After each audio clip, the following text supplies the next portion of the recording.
Yes, this is a hardcore grind interview with the dynamic author, playwright, producer, and magazine editor-in-chief, Teresa B. Howell. Welcome, welcome, welcome. Thank you, thank you, thank you. Thank you for having me. You are so very welcome. It's always good to have you in the house with me. Get a good keep here and there. Yes, I'm ready to laugh. Let's go. Well, now listen, because some people don't know who Teresa B. Howell is, right? So I always like to ask my goal moment, because really, what drives a person to push their vision are those things, those valleys that we go through, right?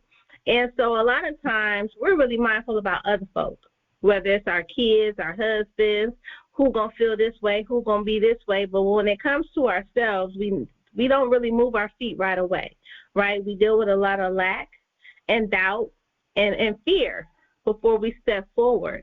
Even if we know that our lane is paved just for us, there's still that fear there on stepping out and doing something outside of your comfort box. What was your goal moment like? Well, I had to go through a lot in order to get that go moment, because I was one of those people that didn't think that I could do any of the things that I'm doing right now. I was going through a lot in life in the midst of a divorce and all of those things that we go through before I found that go-to moment.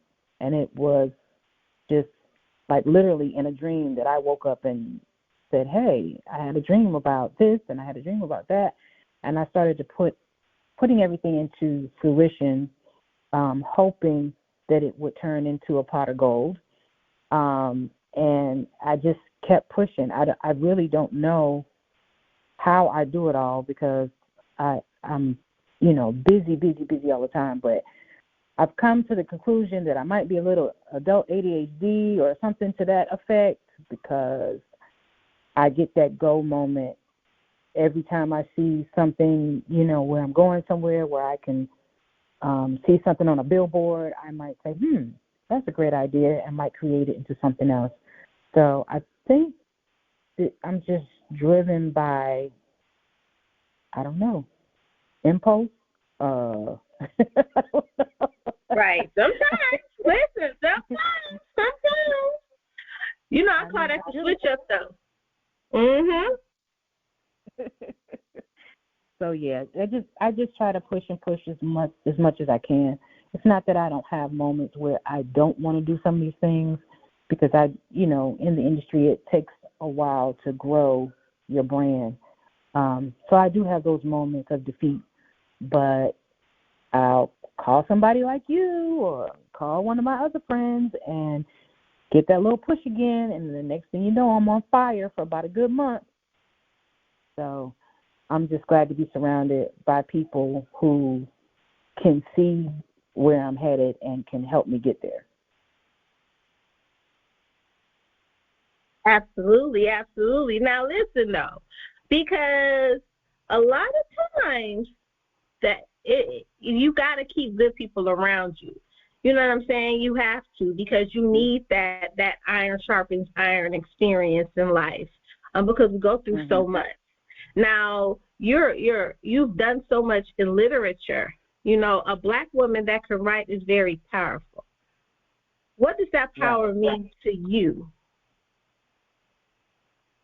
Well, it means that I want to do it to perfection, because that power can empower other women, and it also can push people away as well with certain things. So you have to be really careful about what you write and how you write it. You want people to gain something from it, and not walk away disappointed or defeated. So I really take pride in that power, and I try to use it to my best ability to where I'm empowering other women. Absolutely. Now, what intrigues you the most about your writing style? Well, I'm what's considered a pantser. I write at the seat of my pants. So I'm always intrigued on how I come up with these stories in the end after not having any form of outline or any form of idea on what I'm going to write about. So that's intriguing to me because I will just come up with a title and just go at it. So it's always a blessing to see the end product and to see what I've created. I love it. You gotta talk that talk, honey. I know that's right. Now, when you're creating, how does your creativity flow? I know you're a pantser, but your creativity outside of that title, what allows it to flow and push through? A cup of coffee.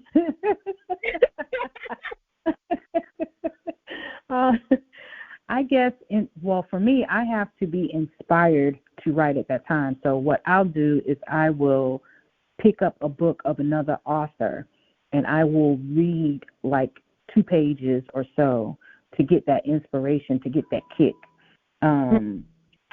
Like people like Victoria Christopher Murray or Sadiqa Johnson, some other well-known authors. And I also like it to be like a thriller suspense. So I may look at some of the thriller suspense authors and try to get some inspiration from their books as well, like James Patterson and some people like that. So, so I just read a couple of lines, I underline, take a couple of notes, and then I get to writing. I love it. I love it. Now, do you ever get discouraged? I know sometimes a lot of authors, they have writer's block or, sometimes life just gets in the way. Do you ever get discouraged? And when that happens, what is your process to relieve yourself of that distraction? Well, yes, I do get discouraged, and I have a lot of distractions now that I have these magazines out. That's been the biggest distraction, to try to get it running off the ground and to get followers. But I try to write as much as I can. I don't write as much as I used to. I haven't put out a book since 2019, I think it was. So, but that's due to life's challenges, COVID, and some other things that was going on. But now I found more balance. So now that I have that balance now, I know how to kind of like put a schedule together to make sure that I write as much as I can. I love it. I love it. Now, you named some of the writers you love to go to help ease your way into writing for that inspiration. But what writers have influenced you the most in your journey to continue to write? James Patterson is definitely one of the greatest. I was reading his books even at an early age. Kimberly Lawson Roby, I started reading her books maybe about 20 years ago. She's definitely an inspiration. Let me see who else, because I got a handful of writers. I do like Victoria Christopher Murray, and she also helped me with the editing process with one of my books. And I've also taken one of her editing classes. So she was also inspirational. Those are the main 3 I would have to say that really, keep me intrigued about writing, because they keep making more and more strides every day, and now into film and other stuff. So it's pretty fascinating to watch them grow, and I hope to follow their footsteps. I love it. I love it. I love it. Now, how have you grown over the years as a writer?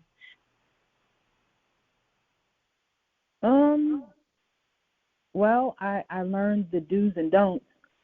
I take heed to what's being said to me from some of the great authors. Like in the beginning, I was kind of jokey and playful and didn't really pay attention to what was being said to me, and I didn't really notice or realize that I had this gift that they say that I have.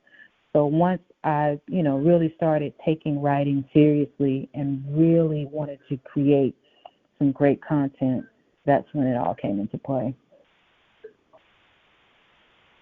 I love it. Now, you have your 2024 issue of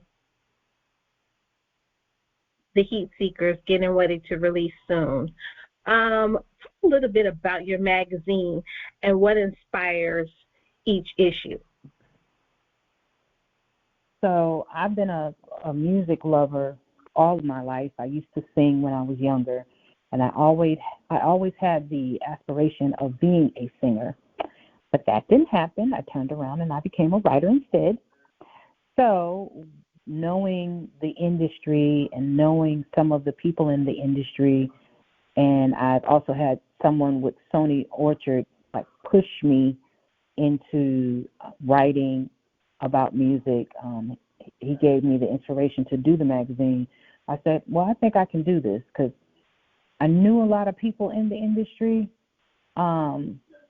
through other friends, but I just never thought that they would give me that opportunity to interview them. And so COVID, it was like a blessing and a curse, because everybody was sitting at home and not doing anything. It was easy to connect and contact, make friends within the industry, and that's how that concept came about. And so we tried to interview people in the music industry, no matter what genre of music, from I might as well say the 1970s all the way up, because the last person on there, Curtis Blow, came out in 72, 73. Mm-hmm. So, yeah, it's been, I once said 1980 on up, but since he's joined the crew, I'm going to have to say 1970s on up. And we will have someone be on the cover soon. She's actually from the late 1950s. So I think right now we're just covering all walks of life when it comes to music. And it doesn't matter what year that they started. It only matters when they finished. Right. Now, what experience do you want readers to have when they fall into the pages of your magazines?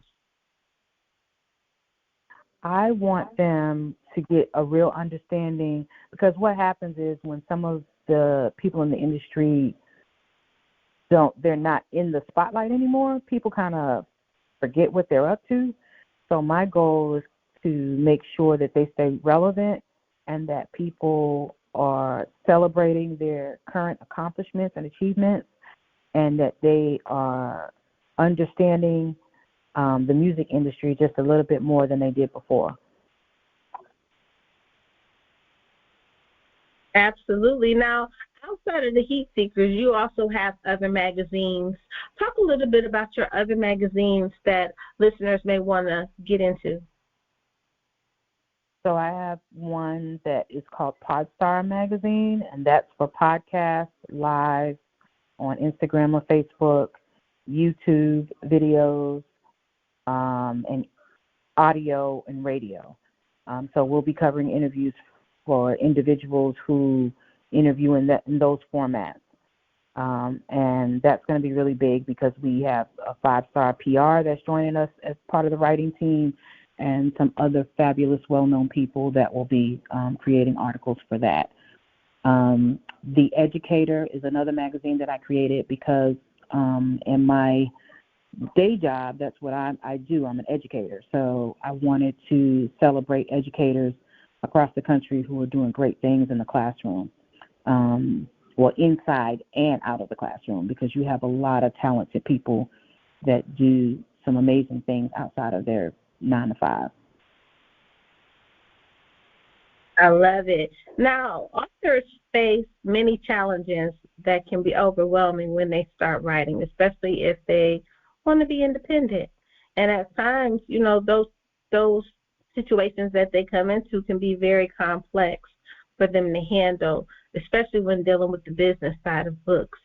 What advice would you give new and up-and-coming authors, even those that are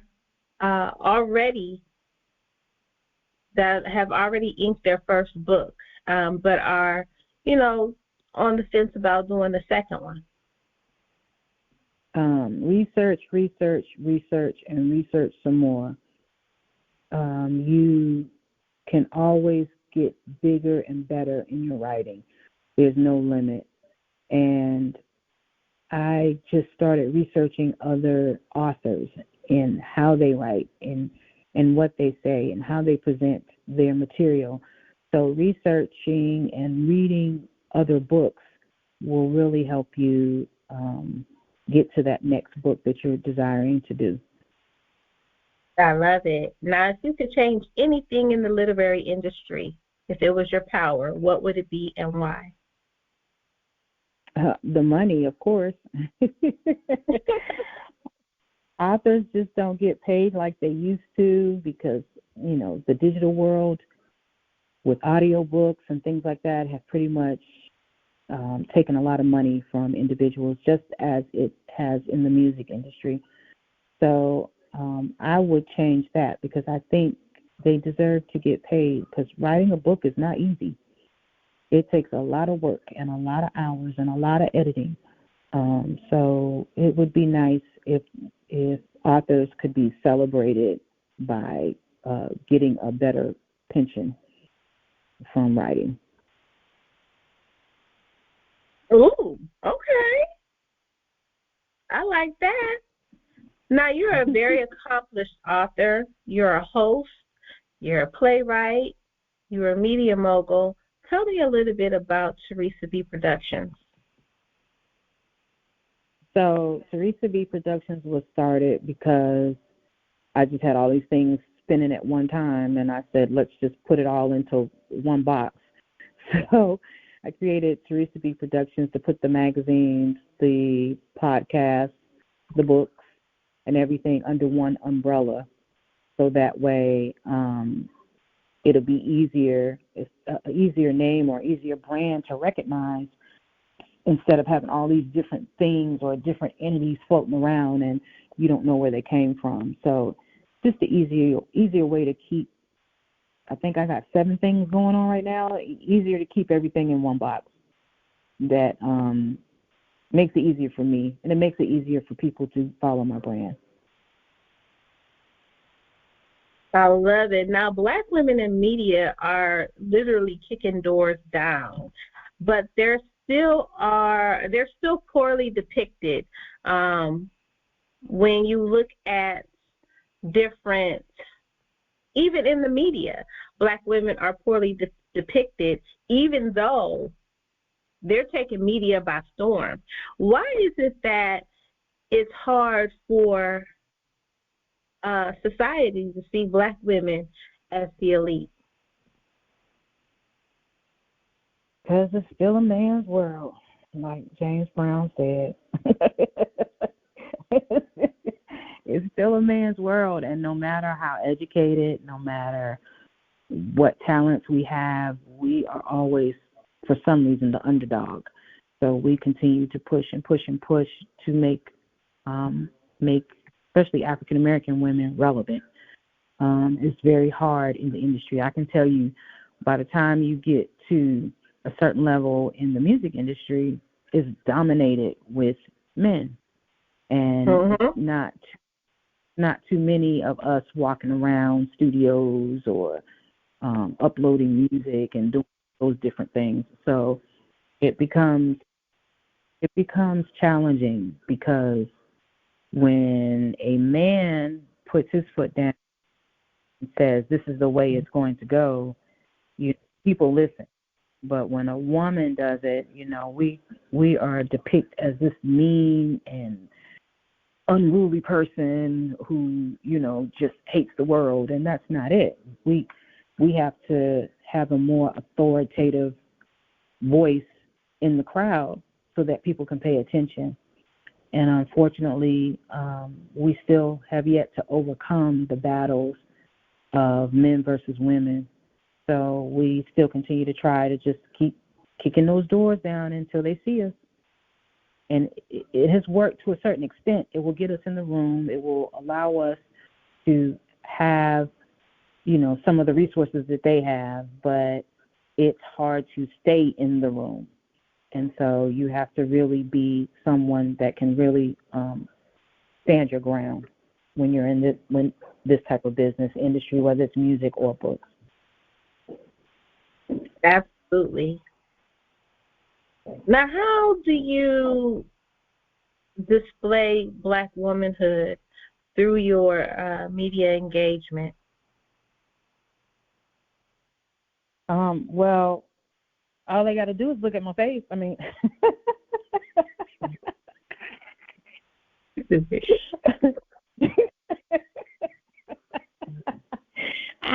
when they look at me, they see that I'm an African-American woman. But, you still have to be ladylike, and you still have to, have manners. Like I'm not going to be on a podcast with, a baseball cap or, not looking my best or being very feminine in the atmosphere. So we still have to step out and present ourselves as ladies. Absolutely. I was saying on an interview the other day that, women, we represent self-love. We show other young Black women what self-love looks like. Whether it's your mother, your grandmother, sometimes it's even the people that you see or listen to, So even though you may not know someone, you are still silently showing them how to love themselves. Now, what have you learned most about yourself throughout your journey? I learned that I'm too nice. I believe in people, and I give them 50 and 60 chances to get it right. Has it worked for everyone? No, but the ones that I have touched and shown my light, I've actually seen some changed personalities. I've come across some really mean people that now are, kind of softened because I handle them with care. So, but that has been my downfall and my good tool to use in this industry. So I just continue to be that way, even though I shouldn't. Let me just say that. That's just my belief that I can change the world with kindness. I love it. Now, but Black women are opening doors everywhere, and I believe that you are opening doors every day. Tell us what's next for Teresa B. Howell. Well, I'm still going to continue to publish magazines until I can't anymore. I'm going to continue to push my books. I should have some books finished within the next couple of months where I could actually put out. I was supposed to be writing for this particular movie called Blue Magic. We're still waiting on the funding. I'm hoping that will transpire this year. I still have lots of events and people to see and engagement with the book industry. So I'm just going to continue to do all of that until I get tired. But that's all right. That's all right. I don't see that happening too soon. Well, I so appreciate you sharing your time, space, and energy with me. I want you to shout out all of your social media and where everybody can get your magazine and your books. All right. Facebook, Twitter, Instagram, and TikTok are all the host, Teresa B.